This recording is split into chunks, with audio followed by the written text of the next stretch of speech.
भारत की राजनीति में अब सिर्फ नारे और मुद्दे नहीं चल रहे, नए नए लेबल भी तेजी से वायरल हो रहे हैं। कभी कॉकरोच जनता पार्टी, फिर E20 जनता पार्टी और अब दिमागी नक्सल जनता पार्टी। अलग अलग मुद्दे हैं, अलग अलग संदर्भ हैं, लेकिन इन तीनों के बीच एक नया ट्रेंड दिखाई देता है। किसी मुद्दे या बयान से निकला एक शब्द सोशल मीडिया पर पहुंचता है और देखते ही देखते वो एक मीम, पहचान या व्यंग्यात्मक आंदोलन बन जाता है।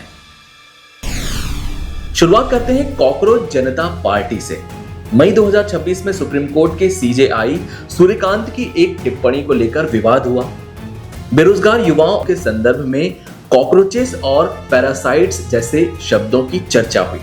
इसी विवाद के बीच अभिजीत दिपके ने कॉकरोच जनता पार्टी नाम से एक व्यंग्यात्मक राजनीतिक आंदोलन शुरू कर दिया। नाम भले ही व्यंग्यात्मक था, लेकिन इसके जरिए बेरोजगारी, शिक्षा, नीट और जवाबदेही जैसे मुद्दे उठाए गए। सोशल मीडिया पर यह तेजी से वायरल हुआ और जुलाई में इसके समर्थकों के प्रदर्शन भी काफी ज्यादा हुए। इसके बाद आया E20 का मुद्दा।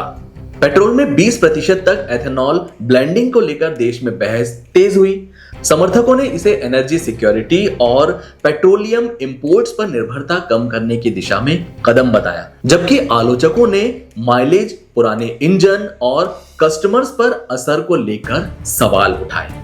इसी बहस के बीच E20 जनता पार्टी जैसा व्यंग्यात्मक लेबल सोशल मीडिया पर सामने आया और तेजी से लोकप्रिय हो गया। यानी एक पॉलिसी डिबेट भी अब सिर्फ पॉलिसी तक सीमित नहीं रही, उसे एक नाम, पहचान और मीम में बदल दिया गया। और अब आया सबसे नया लेबल। 15 अगस्त 2026 को पीएम मोदी ने अपनी इंडिपेंडेंस डे स्पीच में दिमागी नक्सल जैसा शब्द इस्तेमाल किया। इसके बाद सोशल मीडिया पर दिमागी नक्सल जनता पार्टी नाम का एक व्यंग्यात्मक अकाउंट भी चर्चा में आ गया। लेकिन यहां एक अंतर समझना होगा, दिमागी नक्सल कोई आधिकारिक राजनीतिक पार्टी या संवैधानिक श्रेणी नहीं है।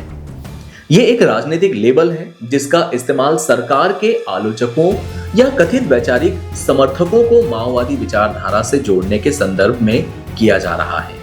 वहीं नक्सलिज्म का मूल संदर्भ भारत के माओवादी और नक्सली सशस्त्र आंदोलन से जुड़ा है। तो इन तीनों को एक साथ देखने पर क्या दिखाई देता है?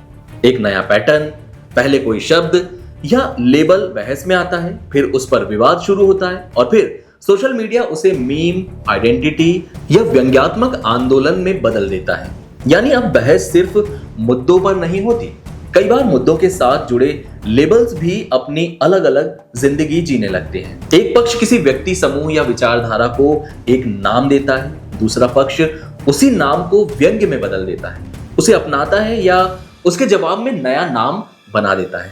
और सोशल मीडिया इस पूरी प्रक्रिया को कई गुना तेज कर देता है। लेकिन इसका एक दूसरा पहलू भी है। जब किसी व्यक्ति या समूह को एक लेबल दे दिया जाता है तो चर्चा कई बार उसके तर्क से हटकर उसी लेबल पर अटक जाती है। E20 पर असली सवाल होना चाहिए, इसका वास्तविक फायदा और नुकसान क्या है। नक्सलवाद पर सवाल होना चाहिए कि हिंसा खत्म करने के साथ प्रभावित इलाकों के विकास और अधिकारों का क्या होगा। और भाषा को लेकर सवाल होना चाहिए कि क्या असहमति को समझने के लिए हमें हर बार एक नया लेबल चाहिए? क्योंकि किसी को नया नाम देना आसान है, मुश्किल है उसके तर्क का जवाब देना। आपको यह वीडियो कैसा लगा हमें कमेंट करके जरूर बताइएगा। चैनल को सब्सक्राइब कीजिए, वीडियो पसंद आया तो लाइक कीजिए, कमेंट कीजिए, शेयर कीजिए। Thank you.